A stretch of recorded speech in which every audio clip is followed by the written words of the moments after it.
Priekš kam sievietei ir vajadzīgas divas rokas? Nu, pirmkārt, lai vienlaicīgi varētu runāt pa telefonu un tīrīt māju. Un kā tad ir ar vīriešiem?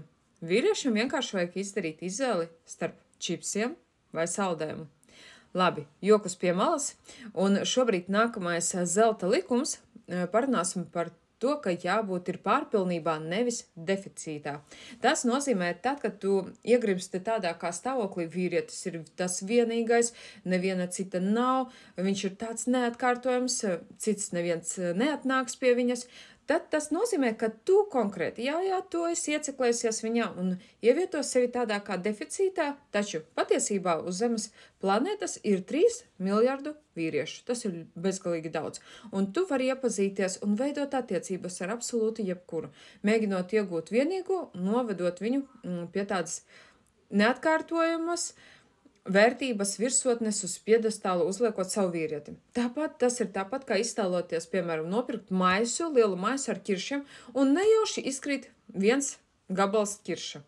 Tu taču nepielieksies uz ceļgala un nesāksi celt to no zemes kirsi, saucot, tas ir vienīgais, bez viņa es nomiršu. Tu vienkārši aizmirsīsi par šo nelielo notikumu un apēdīsi pārējos kiršus, kamēr tie ir svaigi un sulīgi. Tieši tāpat ir ar vīriešiem. Saproti, ka tas vīrietis nav vienīgais, bet tikai 1 no 3 miljardiem vīriešu uz Zemes.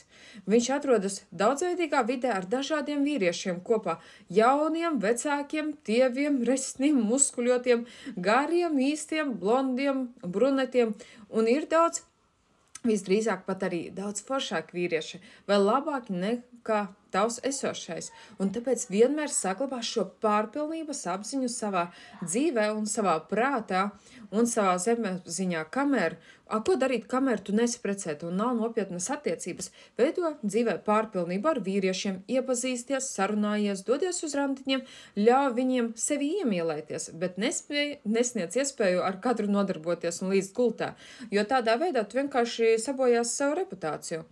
Un tikai tad, absolūti, tad, kad tu nelīdīs ar katru vīrieti gultā, tevi neviens nespēs pazemot, ierobežot vai novest pie kaut kāda vajadzības vai nepieciešamības stāvokļa.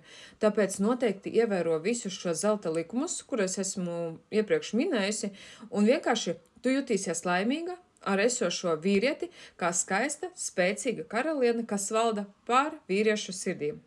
Un, protams, ko vīrieši domā un sievietes par romantiskām attiecībām un romantiskām vakariņām. Sieviete domā kā skaistu un foršu vakaru ilgi, bet vīrietis domā, kad beidzot varēs pasūtīt šo picu. Tas, kurās vēlas iegūt un izveidot jaunas attiecības, noteikti nākat uz manu mājaslapu un noskatāties bezmaksas webināru Laimīgas attiecības pateicoties domu spēkam. Tas ir absolūti bez maksas. Spied profilā linkā, un tur tu redzēsi, un tev būs pieeja šim bezmaksas webināram. Spied, rīkojies un dari!